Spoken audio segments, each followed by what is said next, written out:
सुख, समाधान, शांती याच्या शोधात असणाऱ्या प्रत्येकासाठी आजची ही कविता. नमस्कार, मी शब्दकळी विजया. रोज एक कविता या सदरामध्ये आज घेऊन आली आहे माझीच एक नवीन कविता. बघा, प्रत्येक माणूस नेहमी काय शोधत असतो, तर प्रत्येक गोष्टीतून मला सुख मिळायला हवंय, समाधान मिळायला हवंय, छान वाटायला पाहिजे. आणि हे सगळं आपण कुठं शोधतो, तर बाहेर शोधत असतो, बाहेरच्या जगात शोधत असतो.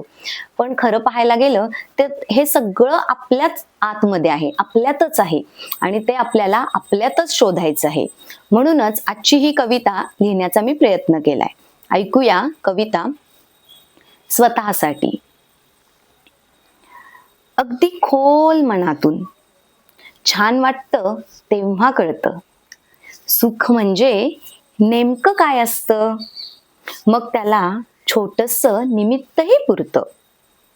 मन हळुवार गुणगुणू लागतं, उगाच गालावर हसू फुलते, हृदय प्रेमाने बहरून येते, तनमन सारे मोहरून जाते, भवताल सारा प्रसन्न वाटे, अंतरंगात हिरवळ दाटे, आनंदा उदाण मनी मोर नाचे, क्षण प्रत्येक सोनेरी भासे. पहाटेची मंद झुळूक, सकाळची कोवळी किरणे, पानांचे सळसळ गाणे, मनी आनंदाचे तराणे, रखरखत्या उन्हात मनी मृगजळ तरंगणारे, रखरखत्या उन्हात मनी मृगजळ तरंगणारे, भाव ओळखून खरे मन शांत करणारे.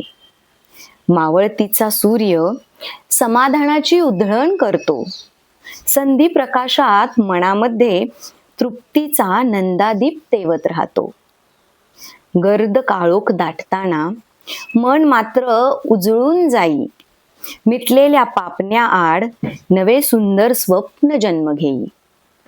जगाच्या गर्दीत अपेक्षांचा पसारा, जगाच्या गर्दीत अपेक्षांचा पसारा, सुखाचा अर्थ तिथं भरकटलेला, खोल अंतःकरणात गुप्त एक झरा, खोल अंतःकरणात गुप्त एक झरा, सुखाचा शोध तिथेच लागतो खरा, सुखाचा शोध तिथेच लागतो खरा.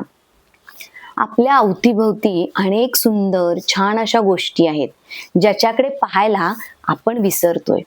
या छोट्या छोट्या गोष्टींकडे आपण सकारात्मकपणे, डोळसपणे पाहायला जर शिकलो, तर आपल्या आजूबाजूलाच सुखाची निर्मिती होतीये अशी अनुभूती आपल्याला यायला लागते.